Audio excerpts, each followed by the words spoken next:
bounces that went their way and they took advantage. How do I have no audio now? Come on. Yeah, because I'm showing up audio here, and oh my god, yeah, I see the audio in in the sound levels No, but here, no one can hear but me. nobody can hear you. Oh, yeah, and yeah, it's me that's got no There we go. audio. Okay, now we have it. Oh, All right. Jesus. This is just the horrible day today. All right. Horrible day So today. anyway, what I just said, just in case it was missed, was like, yeah. If you're a Blues fan, you probably wanted to see them get off to a better start. I thought the Sharks caught them sleeping a little bit in the first. I thought they were able to push the pace of the game in the first. They also got some fortunate bounces, and they took advantage of them, and that's obviously a very important thing. Um, it was good. There was a lot of things that you want to see from a first period. And I thought the Sharks did really well in the first period. I thought there was a lot to like about it. And you thought, maybe by the end of the first, like, maybe they're gonna it's gonna be, just a laugher for them for once. But obviously that wasn't the case. Yeah, and to me the lines that really stood out, it was Evander Kane, Logan Couture and LeBanc. I thought that they played the majority of their shifts in that first period in the offensive zone. I thought Kane was just using his body tonight, was fully committed to finishing his checks, to really getting in on the forecheck, and had probably, to me, his best game in, let's say, in the last five. But Vander Kane opens up that scoring with his fifth on the season. LeBanc ends up getting an assist there with a kick. Now, I don't know why they took or did not give an assist to Logan, right? Because Logan's really the one that started that work in the boards in the corner, and then shot it out to the slot where LeBanc got the skate on it, shifting over to Evander. So, I don't understand where the scoring play was on that one. But hey, it is Evander Kane from LeBanc. Those two would figure in to score again. Uh, Again, the three hooked up in 10-10 after the first. This time it was Logan from LeBanc and Evander Kane again, strong on the forecheck, really getting that puck back. And really is the one that was the catalyst on that line. He kind of pushed everybody into the deep end, so to speak. Yeah, it was a good. There was a lot of You had to really credit the Sharks forecheck in the first period. I think if that was a real strong part of their game. It's unfortunate that they couldn't sustain it throughout the game, but in the first period for sure, the Sharks forecheck was on point. Yeah, yeah, for sure. So going into that second period, then, and this is where we're gonna have a lot to talk about. I think first things first, though, the good part about it, Rudolph Balcers with his first goal as a Shark. That comes with an assist from Tomas Hertl, and then let's give a phantom assist to Timo Meyer there too, because he was doing some yeoman's work in the corners. And those guys, I'm pushing the Euro line. I think I Hmm. like that. I think I like that name, but the Euro boys, factoring in on the scoring tonight. And I mean, what do you think Rudolph Balcer's ceiling is, Ian? I mean, realistically, I had him pegged as a third line kind of tweener guy, but I mean, he's got Yeah, some. I've got him as a middle six guy. Yeah, but he's definitely got some scoring touch. Don't and I think that was kind of evident in the way that he really snapped it on net so quickly after getting it from Hurdle. Yeah, he can shoot. Like, don't get me wrong, he can shoot the puck, and it'll be interesting to see. Again, he's a guy. I keep saying this. He's a guy that when the Sharks draft him, like, you watch him play, and you're like, this guy is gonna just snap, and he's gonna be able to play in North America no problem. Um, and I was really happy to see him get a goal because I think there's been a lot of, a lot of discourse of like, why is this guy in the top six? Why is this guy in the top six? And I think, hopefully tonight fans saw why that, why this guy's a guy you can slot into the top six and get some quality minutes out of. I thought, it was a really nice shot, but I thought I thought the last couple of games he's played really good. A couple of turnovers last game that weren't fantastic, but other than that, like I think he's been pretty good up there. But it's one thing to play good, and it's another thing to play good and get points, and that's important, obviously, to win hockey games. It's like one thing to play good, but if you're not getting any points, then there's probably another guy that can come in there and play well too. So it's nice to see him get on the board so that people can see this is why, the Sharks trust him up in that role. Yeah. And I think he's definitely responded. I have really liked his creativity on the ice. And I think he can be, somebody who can add a little bit, maybe more finesse to that line and can, give a little bit more, I don't know. I think maybe more of a puck handler because, Hurdle's really not, too much of a puck handler. I mean, he can handle the puck, sure, and bring it into the slot and all that. But, to me, he's more of a prototypical power forward, where he's crashing the net and maybe doing a couple quick releases here and there. But I think Balcers can really hold on to the puck, and I really like his vision and very, very creative. So, yeah, no, great on that goal. I'm a big Rudolph Balcers guy. It's a guy who I was always really excited about to finally, get over here and I was disappointed. Like, in the Erik Karlsson trade, I was a little bit disappointed. Like, obviously Josh Norris was the big piece of that trade, and Josh Norris is turning out to be one hell of a player too. But Balcers was a guy that I was disappointed. Like, I understood it was the price of doing business, but he was a guy that I was disappointed that the Sharks moved on from to make that deal. Like, obviously players have to go, and that's the thing. So it's nice that he won on waivers and the Sharks were able to bring him back. Yeah. John, thank you so much. He went ahead and gave us a super chat donation. Ian and Erik, what's up with Timo? I mean, I don't know. I there are things that he's doing on the ice that are good. You like him bullying to the front of the net. I think he's been effective on the forecheck. I just see a guy who's a little bit shy to shoot the puck right now. And I mean, I know that he's got 10 shots on goal, but I'm wondering if he's kind of reverted to the the volume. Just shoot everything. Yeah, exactly. Yeah. Instead of picking, good places to shoot the puck. So again, I think that he's doing some good things right, but I also think that he needs to take a little bit better shot selection, a little bit more high danger chances versus just throwing everything into the net. So, I mean, those were the good things. And then 45 seconds later, or actually it was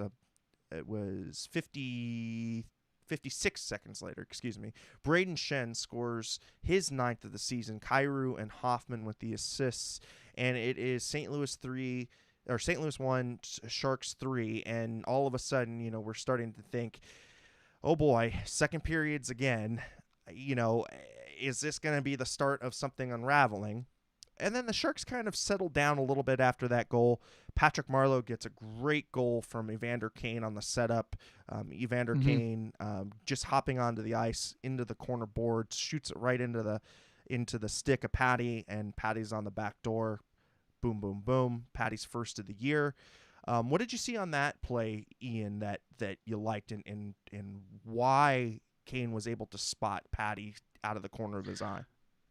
The one thing that, I've been pretty critical of Patrick Marleau so far this season, but the one thing that Patrick Marleau still has is his wheels. Like, that dude can still fly like the wind out there, which is, a credit to him at his age, like, I mean, he's slowed down a little bit, but he can still skate. And, he just kind of snuck in behind the defender, a little bit weak defending on the Blues part, and you go again. You go with you gotta cash it on the bounces you get, and that was a situation where he was he got behind the defender and had more than enough time to to take care of business, and he did, and that's obviously good to see. I'm happy to see Marleau get on the board like that, because I think he's another guy who's probably been a little bit of a lightning rod for criticism on a team that has no shortage of places to place criticism.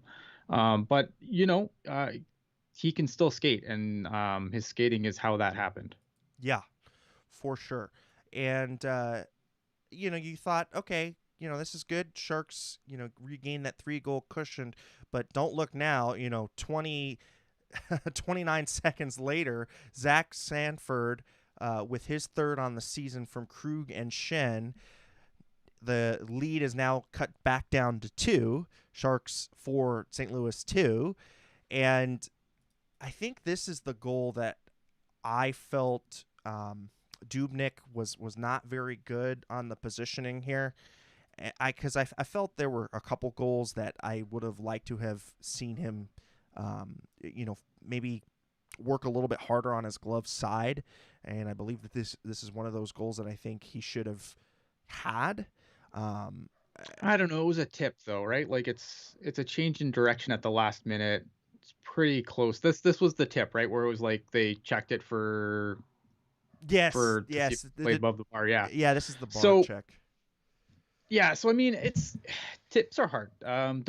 Tips are hard. That's why they're so effective. That's why there's such a premium on it in the league, because it's hard, because when you're a goalie, you're set to, you get in position, you're set to make a save, and then the puck, deflects and goes a completely other direction from where you're expecting it to go.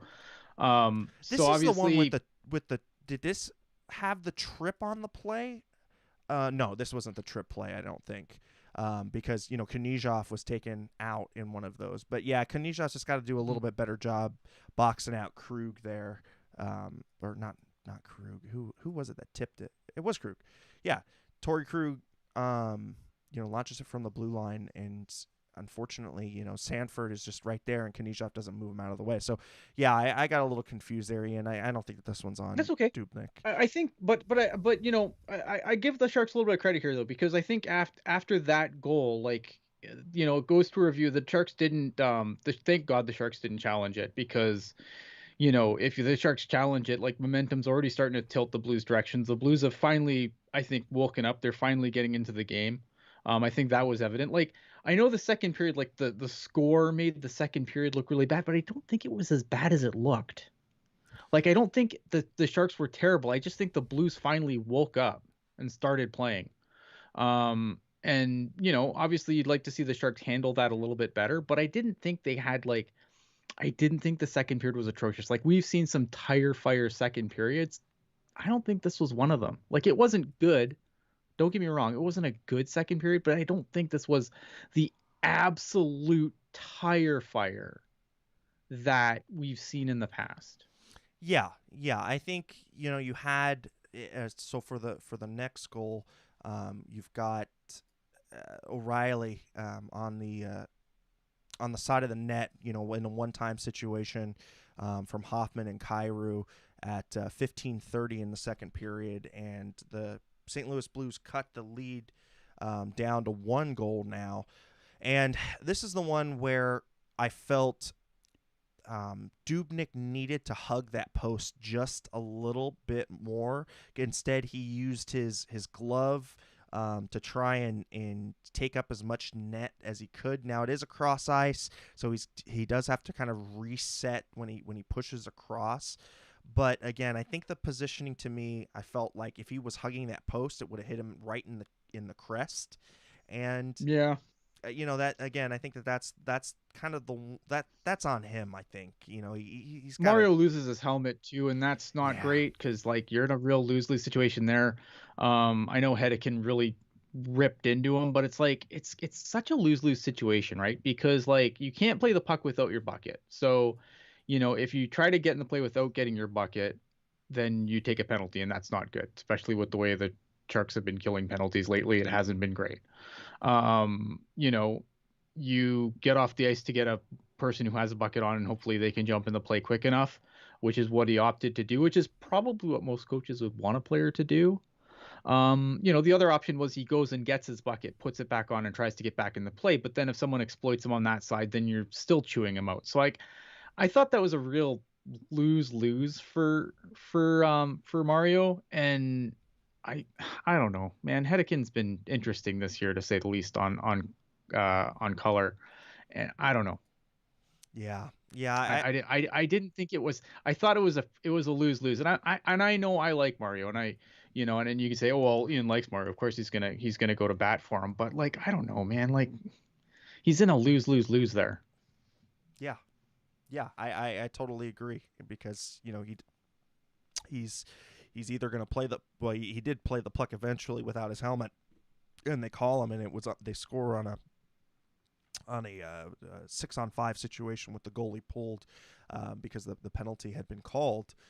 And yeah, that's unfortunate. And then, a little bit more unfortunate is 3 minutes later, the Blues strike again, and this time it's Jordan Kyrou, his seventh. And man, that kid's got a wicked shot, Ian. I Yeah, know, Kyrie can shoot. I know that he was a guy that was kind of pegged as their next up and comer, and I think the hype is real on this kid. He's got a good shot, man. Yeah, he just needs to find it against other teams that aren't the Sharks. That's for sure. um, like I know that was something that they mentioned on the broadcast, but yeah, Kairu's the guy that I've watched for a long time back in juniors as well, and yeah, like the kid can play. He's good. I think once he finds some consistencies, he's gonna be a star in this league. I think once he can find some consistencies. I don't know. I thought that yeah, this is the one goal where I thought, okay, Dubnik, you have to have that one. Like, I wasn't as critical of Dubnik up to this point, but on this goal for sure, I'm like, okay, you have to have that shot.